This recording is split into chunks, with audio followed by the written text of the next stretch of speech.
Hello everyone, thanks for joining today's live video AMA. Here's me again, Maggie. I'm the head of marketing at crypto.com. I'll be your host for today's live stream.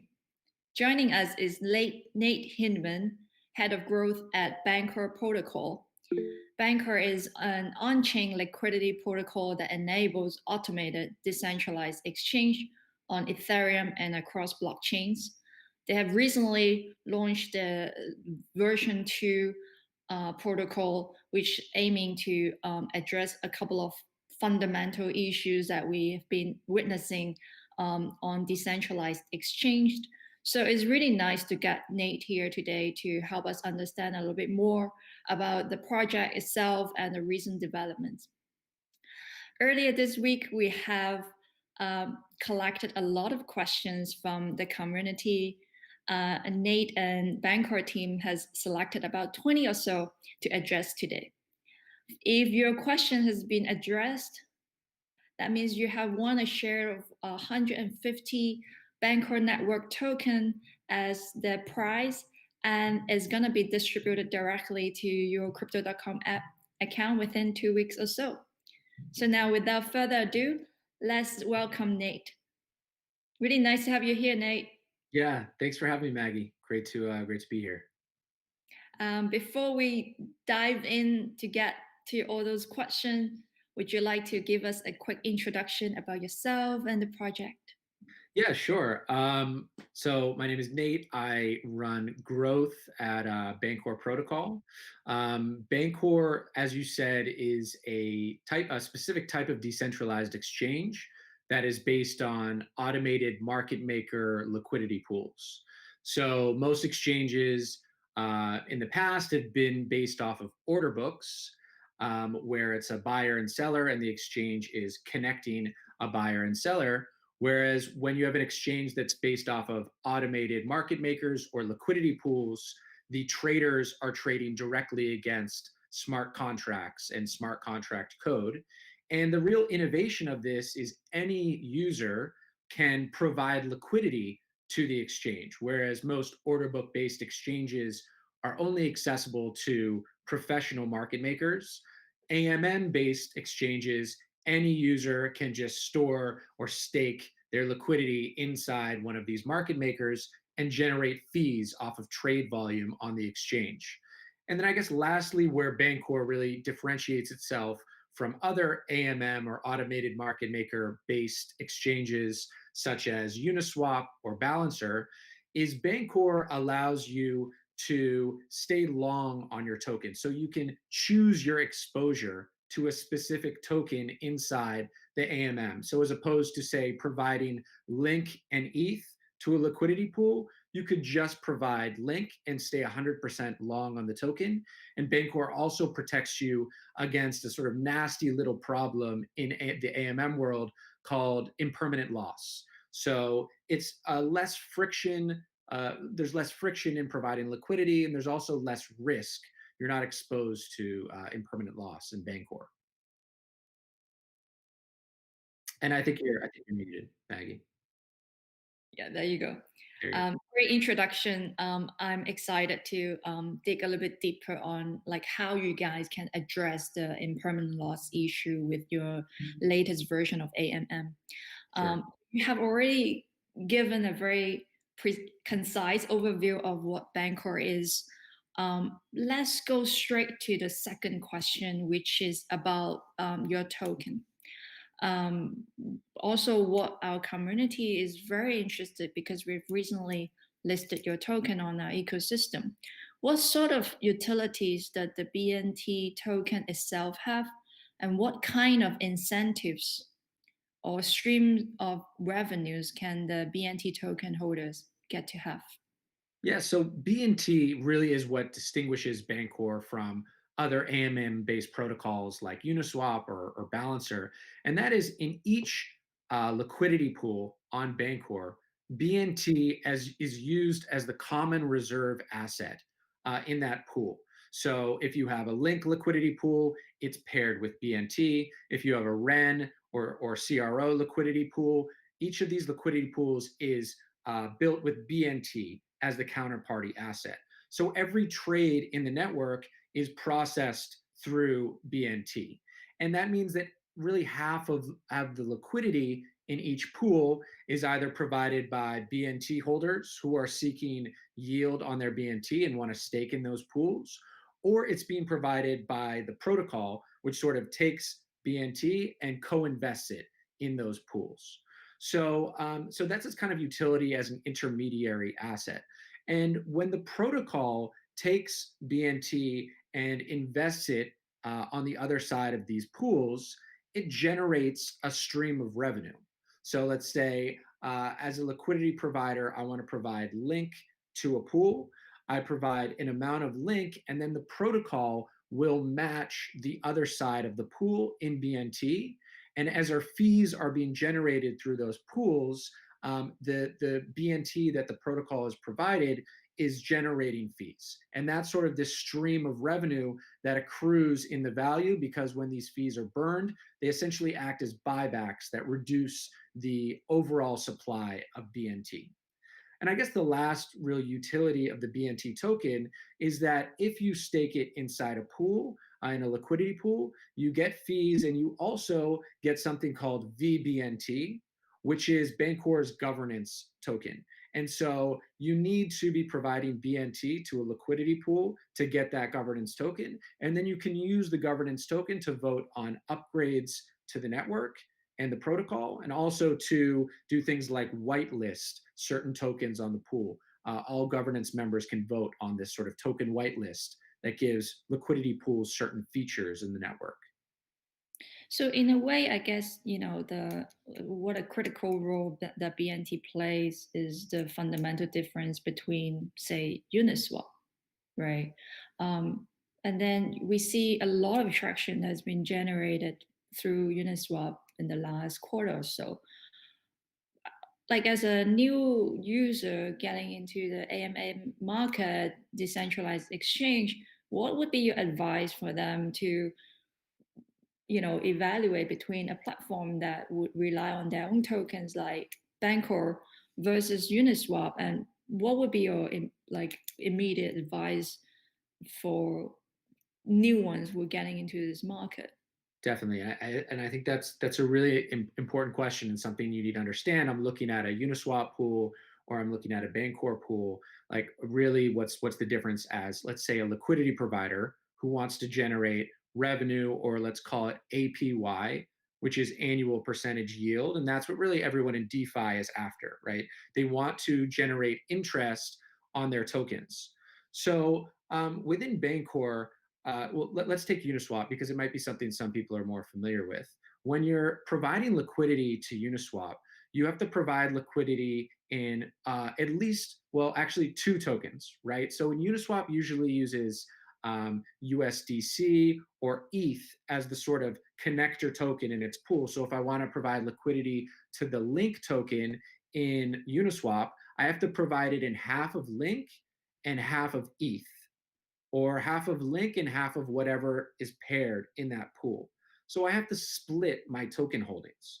And also in Uniswap or Balancer or any of these other AMMs, you're exposed to this phenomenon that we can really dig into called impermanent loss, where actually your staked liquidity, when you pull it out, it can be worth less versus if you just held those two tokens in a wallet on their own, right? So in Bancor, it's unique in that first, you don't have to provide liquidity to both of the assets in the pool. You can provide liquidity to just one of the assets, so you can stay long on your token. So with Link, instead of having to split it into ETH and Link, I can just provide it fully to the Link side and keep my 100% exposure to the Link token. And then Bancor's new version essentially removes the risk of impermanent loss. So there's no risk of impermanent loss for liquidity providers. Basically, I know that when I want to pull out my Link at the end of the day, I have the same amount of tokens that I initially provided. So if I provide, say, $100 worth of Link and the Link token doubles, the price doubles, the protocol knows that when I withdraw, I can always withdraw $200 worth of value, and then the fees on top of that. So really in the kind of Uniswap model, you're hoping that the fees that you generate or the rewards that you generate are going to be worth the impermanent loss that you suffer. So it's going to be greater than the impermanent loss that you can suffer. Whereas on Bancor, you're not exposed to impermanent loss. So all the fees and rewards you get are really pure profit on top of the sort of principal value that you've provided. You're the first guest who managed to provide one answer that covers 7 questions in one go. I just realized that we had quite a few questions that address this. But So but I mean, it's the fun. I think it's just very crucial for us to get that right because that's the key proposition of what Bancor is. I want to go back to my question, which you have now explained the key difference between Uniswap and Bancor. mhm. Why that still a lot of users are willing to risk the impermanent loss to go to Uniswap instead of a better alternatives, in my opinion. Well, so up until now, they haven't had this option. So the technology I'm describing is literally like a week and a half or 2 weeks 2 weeks old.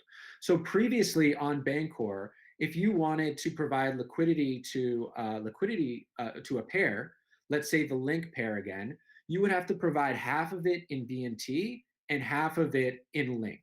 And if you wanted to do the same on Uniswap, you would provide half of it in ETH and half of it in Link. So it's obvious that the platform where the user doesn't have to purchase a token, right? As opposed to, most people have Ethereum in their wallets. So it's annoying that they have to split their Link into Ethereum, but it's fine that they'll provide half and half. And so it made sense that that Uniswap would gain more traction just because more people have ETH to provide liquidity. And so what we've done is come along and say you can choose to be exposed to which token you want to be exposed to. So that's sort of the key issue. With impermanent loss, it's a really sort of nasty problem because it's really not always apparent when you're entering the liquidity pool. When you're seeing the sort of amount of fees and that are generated by the pool, you're sort of drawn in. And actually, it's really been hard up until now for the protocols to expose this metric to say, if I had held the tokens on their own in my wallet, what would they be worth versus if I had just put them in the pool? And to be frank, it's something that the creators of these protocols, Bancor included, it's always been a little uneasy to communicate that to users, to tell them most of the time, unless the fees are quite high, you're actually just going to be better off holding the tokens on their own. So it's not something that I would say Uniswap has been racing to, expose to users, because it really drives a stake through the whole idea of the AMMs. That's why I think it was so important that we spent so much time trying to solve this issue for liquidity providers, and we think we sort of finally have. And that's why what we launched 2 weeks ago, we think will really change how AMMs are used in the future, where it's not as much, oh, I hope that the fees will be worth enough, or I hope the rewards will be worth enough to cover this problem of impermanent loss. Now it's, I know that I'm not going to be exposed to impermanent loss after a certain period of time, and the fees on top are just going to be sort of pure profit. As I totally agree with you. I mean, as much as the concept of decentralized exchange, that as long as you hold some tokens and then you can provide liquidity to democratize the whole exchange mechanism, there are a lot of UI related issues that still rely on projects like you guys to address so that users can understand what they're exposed to. It also requires the protocols to evolve ongoingly so that the loss is not going to be back on the users themselves. But that leads to the next question, right? So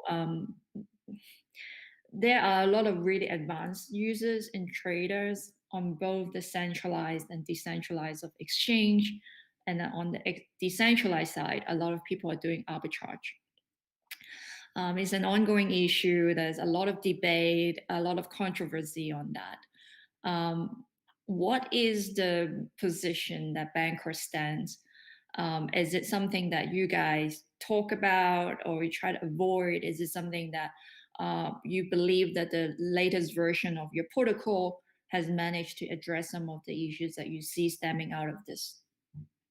Yeah, so arbitrage is a totally necessary part of AMM protocols. Automated market makers literally can't function for the most part without arbitrageurs that do the balancing of the prices and that make sure that the prices that are being shown are matching the prices on external markets. And furthermore, when a pool is arbitraged, it generates a fee in that pool that is earned by liquidity providers. So I would say, first off, arbitrage is definitely encouraged on Bancor and throughout the AMM ecosystem, but there's a big, big but. And the but is that you can end up as an AMM liquidity provider and as an AMM protocol paying arbitrageurs too much. And they perform this necessary service that's sort of seen as a cost, but we do believe that liquidity providers don't have to pay as much to these arbitrageurs in order to balance the prices on the AMMs.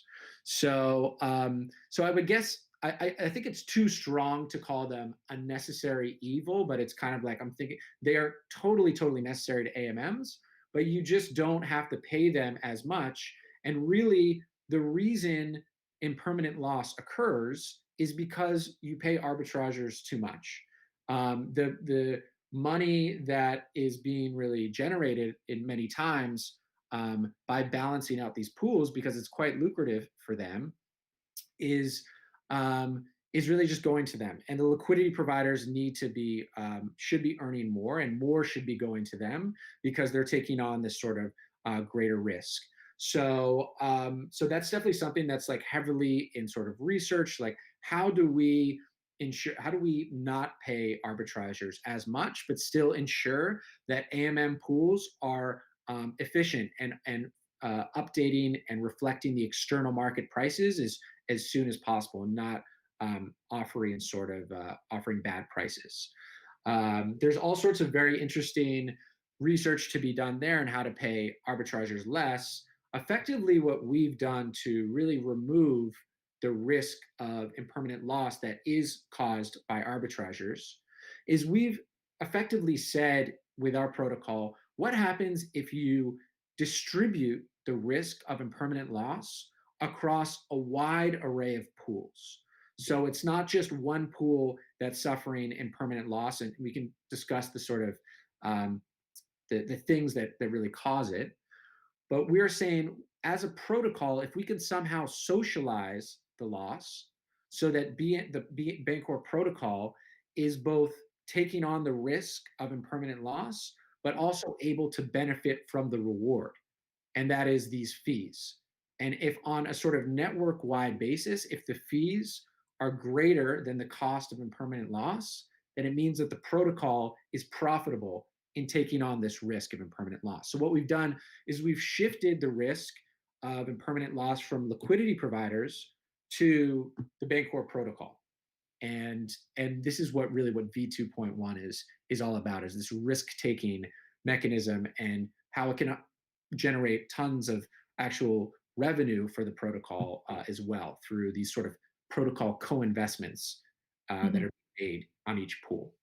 Okay, so it sounds like there's also a governance component in that, right? And then you just mentioned about the VBNT, which grants the rights for token hosters or to vote, to make decisions on things like that you just mentioned. Maybe you can elaborate a little bit more to our community. Yeah, so the process would be, let's say, I want to participate in Bancor governance. I believe in the network, and I think as the network grows, the asset will be valuable to hold. I can pick a pool on Bancor, and let's say the Link liquidity pool. I think that Link is a popular token, and that it will get traded a lot in the near future, meaning that as the Link token is getting traded on Bancor, it's generating trading fees. So I can choose to say, purchase BNT.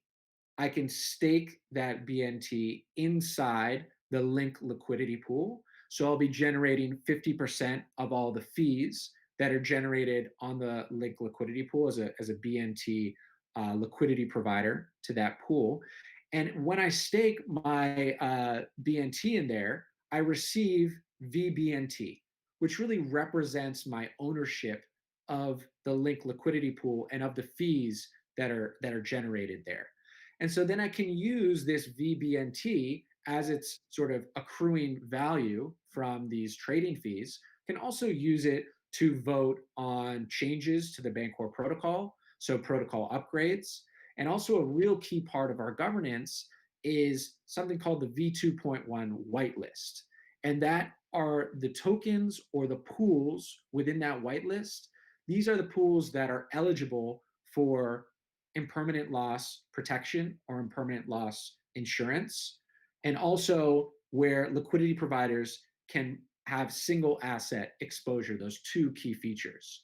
But they're not available to any token on Bancor, any pool on Bancor. They're only available to those pools within that whitelist. And the whitelist is controlled by governance. So, the two key kind of actions as a governor or a VBNT holder in Bancor is first the sort of protocol upgrades, and also to vote on this whitelist of which tokens do I think should receive impermanent loss insurance and protection, and also single asset exposure. So Yeah. at the moment, is there any pool that has been whitelisted yet? Could you say that again? At the moment, is there any pool that has been whitelisted yet? Yeah, so I think right now have something like 40 pools that have been whitelisted. There was an initial whitelist of 60 pools that 20 of them are just kind of waiting for enough activity to be whitelisted. But I think if you go to bancor.network, you can see just on the interface which pools have this sort of protection symbol, this shield. And these are pools that are protected from impermanent loss and also included in this whitelist. So there's probably about 40 of those pools right now. And if anyone wants to have a pool added to that whitelist, and you can still create any pool on Bancor. It's still a permissionless system, just like Uniswap, just like Balancer. But then what you could do is you could get everyone excited about this new pool that you created, about this new token that you think is going to get a bunch of trade volume and profit that you want to support the liquidity of, and then you have someone propose. So you could propose it, or someone propose on your behalf to have the token added to the Bancor whitelist, and then all VBNT holders can vote on whether that token gets added. And the quorum is set right now that 20% of staked VBNT needs to approve a proposal, and so they would need to approve the token in order to be listed. Sounds to me this is a very good feature and incentive for users who are new to decentralized exchange. Do you believe that now the version 2.1 is the version that would be really suitable for beginning DAX traders? Yeah, it's funny you mentioned. I would say in the first couple of years, and I've been with Bancor since 2018, we were always a little hesitant to encourage people to provide liquidity to the system, because it's fairly high risk. If one of the tokens in the pool goes up by a lot, then what the AMM pool is effectively doing is it's selling off that token. So, like I said, you would suffer this impermanent loss, and you would have just been better off holding the tokens in your wallet on their own. So you're really making a bet that those fees will give you that yield. Um, it felt a little too high risk. And now we're at a stage where, as a liquidity provider, you can be sure that after a certain number of days, you will be able to pull out the same exact number of tokens that you provided, just like any sort of staking product. And so I would say that, if you've been sitting on the fence sort of about AMMs, and it's a little hard for you to understand, and you're kind of worried about the sort of high risk of impermanent loss and losing your long position or losing some of the tokens that you put in there, Bancor is really a sort of risk minimized solution for you. And this really does feel like where users can actually participate as passive liquidity providers. And what I mean by passive is, if you think about market making, the history of market making in the past, it requires you to be active. You're constantly like changing certain parameters in the pool. I mean, I'm sorry, in your market maker. You're taking advantage. You're deciding which buy orders and sell orders you want to program the market maker to do. So it's like a high level of technical technical skill, and often you need a lot of capital.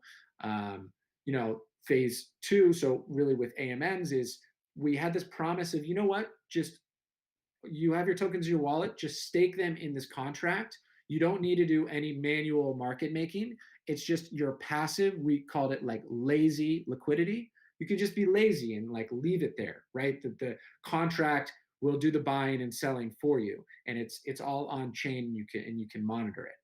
But the real promise of that was really screwed up when everyone started discovering this issue of impermanent loss. And so I think we're finally at a stage where you can truly be a passive market maker, and your liquidity can actually be lazy liquidity without this exposure to these high risks that you would get in, say, like a Uniswap or a Balancer, or the previous versions of AMMs that we've had in the past couple of years. I think the term you use is very precise, passive market maker, which has never really truly been the case before. And the risk was certainly not educated enough. When I was researching about Bancor, the latest version of your protocol, want you to help clarify or tell me whether it's true or not. Other than providing, say, I have a lot of link, for example, theoretically speaking, I can provide liquidity on Bancor, but at the same time, I can also lend out on platforms like Aave. So I don't need to miss out other opportunities of the large amount of link that I provide liquidity on Bancor. Is it the case? And if so, can you tell us a little bit more about that? Because it sounds just something I would like to get on right away. Yeah, yeah, it's really cool. It's definitely it's a feature that's in the works. It's not quite live, but effectively is you're putting your liquidity in an AMM pool, right? And whenever it's needed to perform a trade, it's used to perform a trade by the contract, right? But what if, you don't need all the liquidity in the pool to process an individual trade? Or what if there's no current trades or trading activity on the pool? You just have sort of like dead liquidity that's sitting in this pool. And so we thought, why not have the contract also lend out that liquidity when it's not being used for trades and generating the sort of yield interest that you would get from an Aave or a compound. So we can actually program the contract to, when it's not being used for trades, to be generating interest on, say, an Aave or a compound. And then, only when it's needed for a trade, for the pool to, use it for certain trades. So there's no, as a liquidity provider, you don't have to make a choice. Do I want to lend on Aave or compound, or do I want to provide liquidity to Bancor? The contract is facilitating both. And so that's sort of like having Bancor originated liquidity being used for lending. You could also do that in reverse, where you go to Aave or Compound. You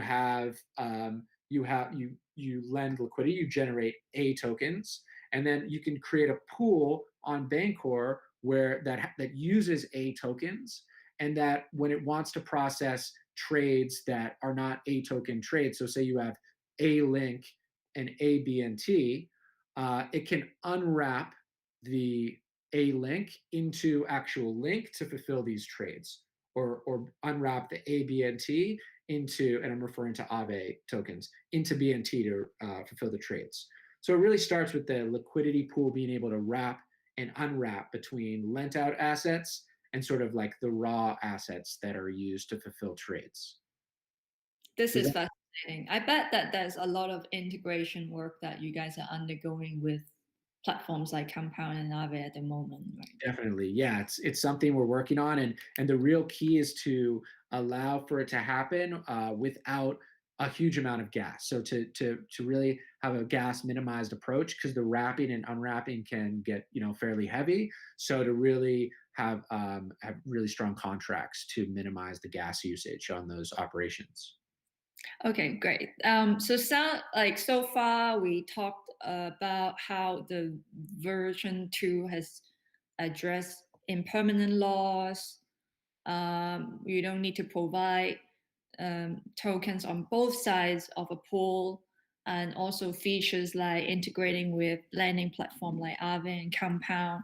Have we missed out any other key features of the latest version of protocol from version 1 yet?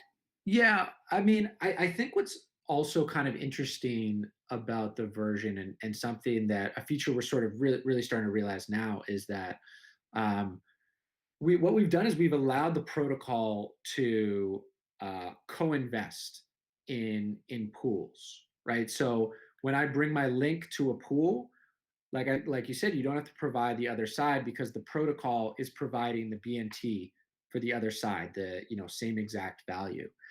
And the protocol is generating fees off of these co-investments. And this is a real interesting value accrual mechanism for BNT. So that's kind of something that's been difficult for a lot of these DeFi protocols, and specifically AMM protocols, to design a value accrual mechanism where fees or some sort of value is being accrued in the token, right? Is being used to reduce its supply or do buybacks. If you take like Uniswap, for instance, and Uni, there's a lot of folks that are saying, well, we want to reduce the supply of Uni through fees that are burnt. But if you do that, then you're actually removing some of those fees from liquidity providers to Uniswap liquidity pools. So the second you turn on this protocol fee, the liquidity providers are making less money, and they will probably fork Uniswap and just create a protocol where the liquidity providers get 100% of the fees. And so with Bancor, we've really figured out a way to um, to generate a value accrual mechanism for BNT and have fees kind of burnt and reducing the supply without removing profitability from liquidity providers. And so I think that's sort of a key kind of tokenomics feature to call out. But the ones you had before were definitely the top line sort of value proposition for liquidity providers, the single asset exposure and the impermanent loss protection. Sounds good. I personally, I'm looking forward to see how the V2 is gonna help bring more traction onto the Bancor platform. Um, Nice. I'm gonna try to switch gear a little bit before we come back to the DeFi boom in the last quarter or so. I mean, the well, I think a year ago, a lot of people thought, okay, centralized exchange is risky because of the hacking, right? Because of custody, and so decentralized, where you have your own key, you hold your own tokens, is a safer option, which has been proven not really the case. Just that the risk is shifted from custody to smart contract. Um, how to like crypto.com, for example, we spend so much time and effort on security. We have probably one of the biggest teams in the company just to work on security. um, how will you assess the level of security for users to trade or stake crypto within the bank or liquidity pool? What do you think would be the biggest risk, and what you guys are doing to address those risks? Sure.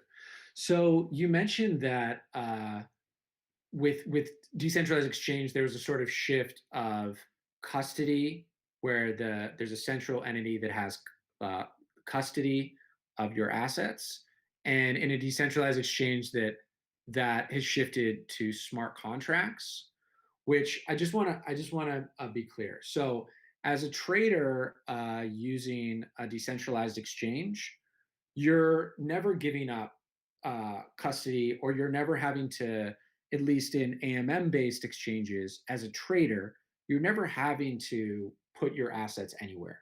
They're always staying within your wallet. And when you make a trade, it's effectively just an atomic transaction where one asset leaves your wallet, another asset comes in, and it's just like that, right? Whereas with a centralized exchange, you're giving up custodianship of your assets. The centralized exchange has control. With a decentralized exchange as a trader, you're typically using like your MetaMask or your whatever sort of Web3 wallet you use, and it's just atomic transactions. Now, where there is like a decentralized custodianship, where that's happening, is for liquidity providers. So if you buy tokens and then you say, I'm holding my tokens in my MetaMask, they're mine, right? But if I want to get interest on those tokens, or yield farm, then I'll need to take the tokens and stake them into a smart contract. And in that way, they are living outside my wallet. They're as secure as the smart contract is secure. And really, this the security of DeFi is based off of how secure are the smart contracts. So we spent a lot of our time on running multiple audits on any new smart contract upgrade or any new smart contract code that gets pushed. So and that means going through many third-party audit firms, having our own internal security team, and having our own internal auditors. But listen, at the end of the day, that is an inherent risk in participating in these staking products, which is that you are only as safe as the smart contract. And also, the way these systems are working with DeFi protocols is they're so composable and so interconnected that opens up whole new vectors of attacks that can occur. So while your protocol might be secure, the way it interacts with other protocols, for instance, we've seen a lot of flash loan attacks where people are borrowing assets on other protocols and in one atomic transaction withdrawing from another contract.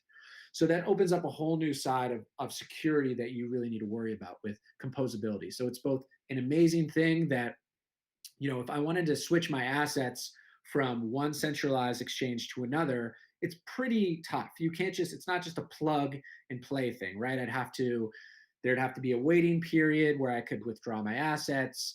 I would have to switch wallets.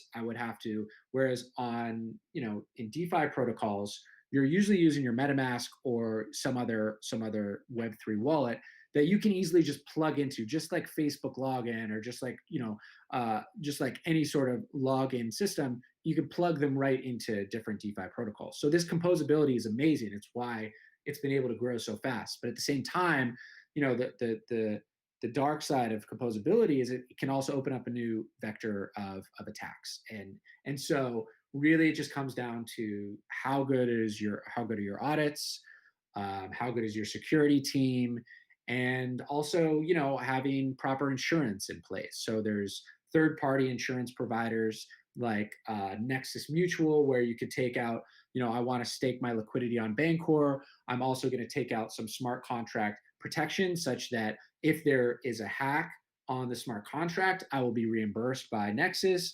Bancor has its own internal insurance fund that will pay out up to a certain amount if there's a smart contract hack, which we thankfully haven't had in a while. And so, so that's really the game on in DeFi. It's very important to acknowledge that as a trader, you're always in custody of you don't have to stake anything in order to trade. But if you want to get yield, if you want to be a yield farmer, if you want to get interest, you inherently do have to stake inside a smart contract where, if the protocol is fully decentralized, no one has, super privileges to that contract. And it's really a decentralized investment vehicle in that sense. So yeah, that's kind of, I know I went in kind of a couple of different directions, but just wanted to clear that up. So yeah, I think I like the way you boiled down to that. Yeah, it's actually less risky maybe for a trader because you own your custody, but for market maker, for Yeah. provider, that's where the risk comes in. And again, I think it relies on protocols like you guys to ongoingly evolve until one point that the risks become a little bit more mature in a way that people can articulate. So very often it comes with being aware of what the risks are and then comes with the solution, right? I feel like this space is still developing really rapidly. And I think what happened this year with the boom of DeFi in Q2, Q3 has definitely accelerated that aspect of progress as well.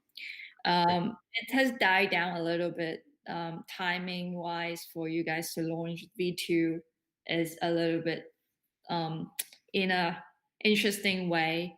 How do you see that, like with the current trend, with how fast paced? Like I was talking to someone like 2 weeks ago, they were like, "Oh, DeFi is dead already." um, from like 2 months ago, we couldn't not talk about DeFi at all. To now, like it seems like people have already moved on. Very much like that's how I feel about the hype itself. I'm sure underneath that's not the case. Um, how do you see this trend changing, and is it really affecting what you guys have planned in place in terms of your product roadmap, etc.?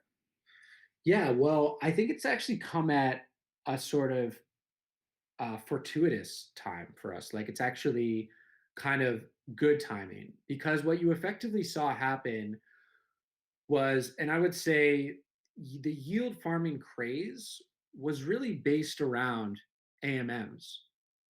People finally found this kind of receptacle or container to drop a lot of incentives on. It was an efficient way for different protocols to create a token and then to distribute that token through the container, which is AMMs.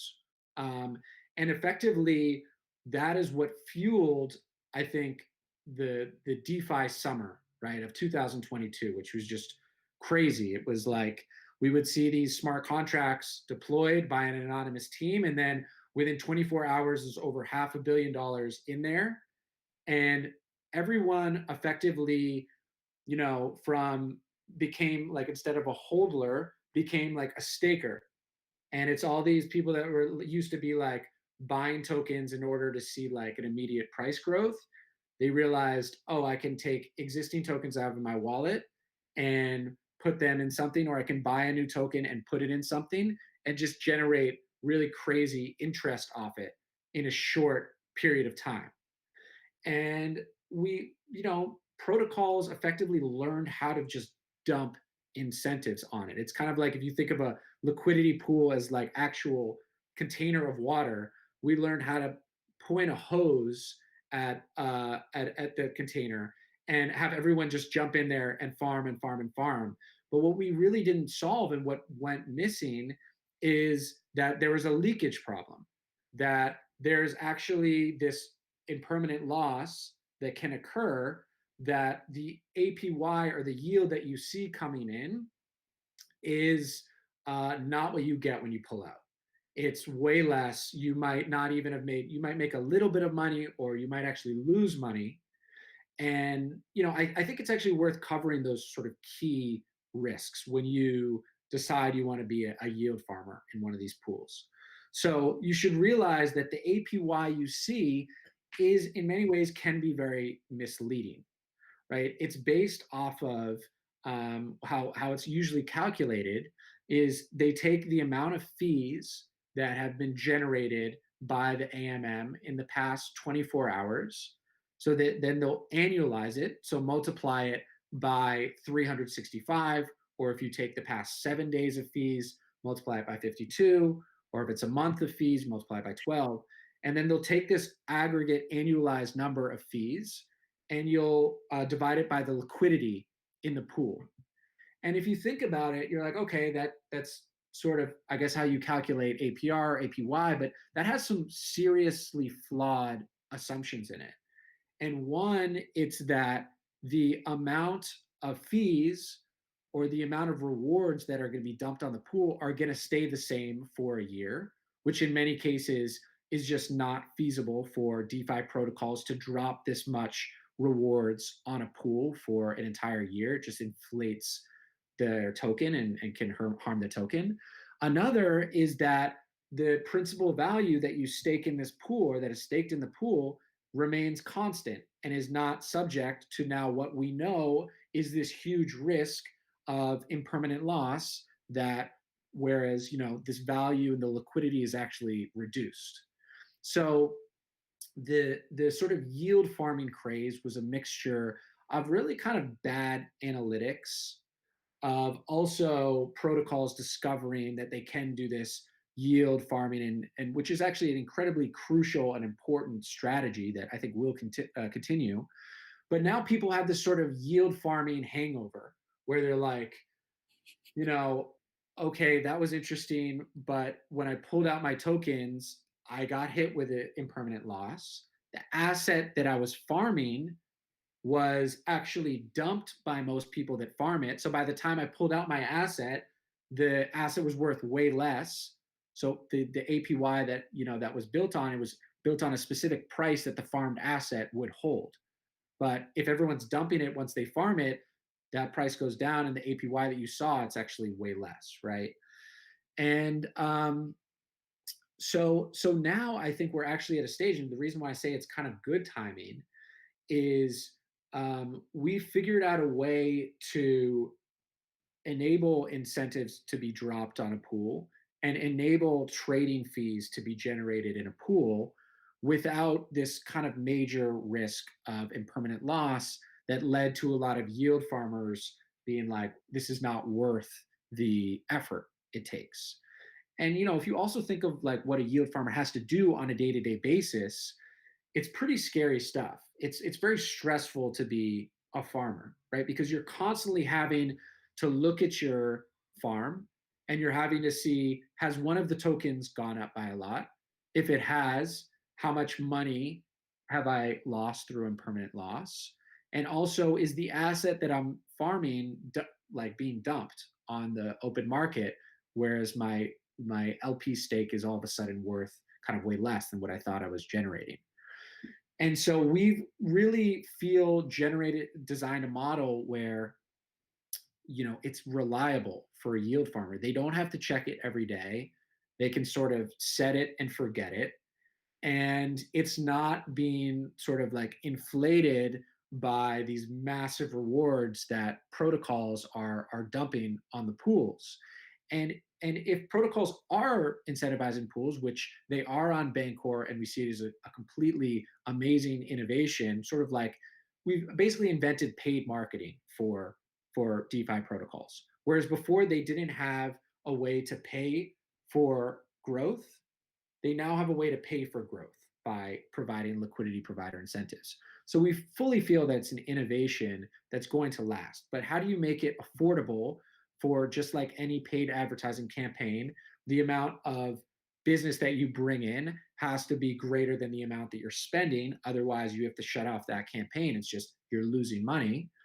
And we think we figured out a way that if the users are not susceptible to this impermanent loss, that the protocols themselves have to spend less money on their yield farming programs, right? So it can be more profitable for the liquidity providers with less money. And that we think will contribute to the sort of sustainability of these programs too. I think essentially that's how like a technology matures is a necessary step. And as I have not been actively trading or providing liquidity or yield farming, whatnot, but as a observer within the crypto space, it was scary to watch because you knew that the rewards that all these yield farmers are getting, there's no way it's sustainable. But where the cracks are happening, how big it is a problem, um, it's just good to see that there is a correction stage that we're in right now.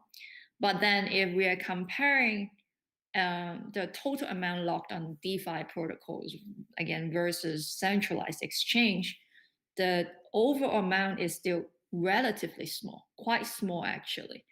Very Um, so okay, now we have learned a lot. It was a great summer. All the like DeFi has moved much more than the centralized side. What do you think needs to happen next for DeFi or um, DAX to move to the next phase, and how Bancor is ready to capture by the time the next phase comes in? Yeah, I think at the end of the day, if DeFi is all about from people going from being holders to actually putting their capital to work and being sort of stakers and farmers, the staking product needs to be easier to use and more reliable. You can't have such a high risk instrument and have that be used or accessible to everyday token holders, right? So we got to a stage in DeFi where, in order to be a yield farmer and do it profitably, you either had to have access to like very advanced analytics, your own personal analytics, um, large amounts of capital, um, and and now that's kind of where we were headed. And now I think Bancor is really trying to return to sort of the original promise of yield farming and of AMM staking, which is that the sort of idea of set it and forget it, that you're not exposed to these huge market risks, that if certain tokens go up or down in the market, it's not going to leave you with far less money. And also you don't have to, lose your kind of long position or your hold position on your tokens. It's a very seamless process from acquiring token, holding it in your wallet, deciding you want to get interest off it, putting it in a staking contract where the value, the principal value, is protected, and the profits that you're getting are sort of just pure profit on top of that principal value. So it just needs to be risk minimized and frictionless in order to really be accessible to everyday token holders. And by the way, I see that those interactions maybe even happening inside a centralized environment where a platform like crypto.com or any centralized exchange, instead of holding the token in my wallet, I'm staking it on a DeFi protocol. Those are integrated into the centralized exchange, and I'm getting sort of risk minimized or risk free interest on that asset.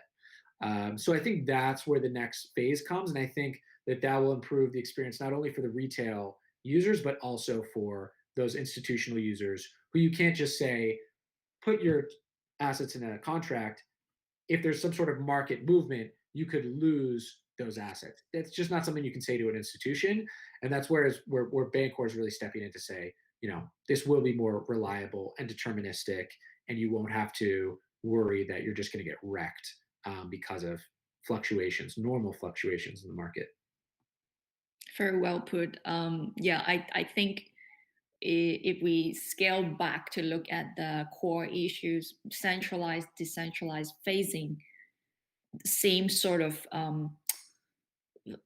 operational mechanics kind of issues on balancing on liquidity, fees, volatility, etc. Um, Here comes to the last question of the AMA. Thanks very much for your insight today, and I think Bancor is making really good traction and progress. What do you think? Keep it short, yeah. What is the next biggest milestone on your roadmap that you would like to highlight to our community? Yeah, so first, Bancor felt like it needed to solve the issues with liquidity mining rewards.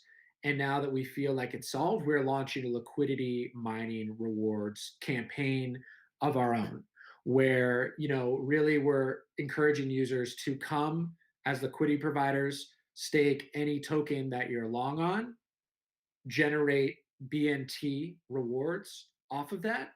And we think that people will all of a sudden, both existing yield farmers and non-existing yield farmers will start to understand, like, will come for the rewards, but will really stay for the protection, right? So we'll, generate the sort of rewards from our liquidity mining, which should launch very soon, and get that very high APY, 30, 40, 50, and upwards percent, even up, hundreds percents, and not just leave the protocol, which is what we've seen and happen in so many yield farming rewards. You just get the rewards and then you leave. But to realize that you can still generate quite a bit of yield off of the trading fees that happen on the network, and your liquidity is protected. If you stay in the pool for a certain number of days, then you will not have any impermanent loss risk. And that's something that we really haven't seen. So we're excited to put what we think we've solved into practice and launch the BNT liquidity mining campaign, and really see a flood of liquidity come to the system so that we have sort of billions locked in our contracts and generating very high trading volume and very high protocol revenue for BNT holders. Sounds great. Thanks so much, Nate, for your insight and your time today. Here is come. We have just walked through all of the questions. And also, huge thanks to the community who have submitted really great questions for Nate earlier this week.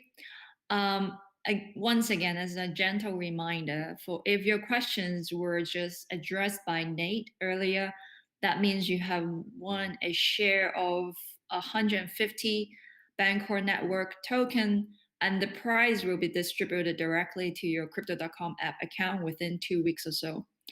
Before closing, Nate, any final words that you would like to share with the crypto.com community? Sure. If you're curious about staking in Bancor pools, or just want to try some trading on Bancor, go to bancor.network. You'll see a list of pools. You'll see the sort of APY you can get in each pool, and you'll see how to protect your position and track your position. So I really encourage everyone. You can do it. There's no minimum. You can do it with as little as, say, like $1 or how much ever the gas is, and you can sort of generate just interest off of the tokens you're holding and stay long on those tokens too. So bancor.network.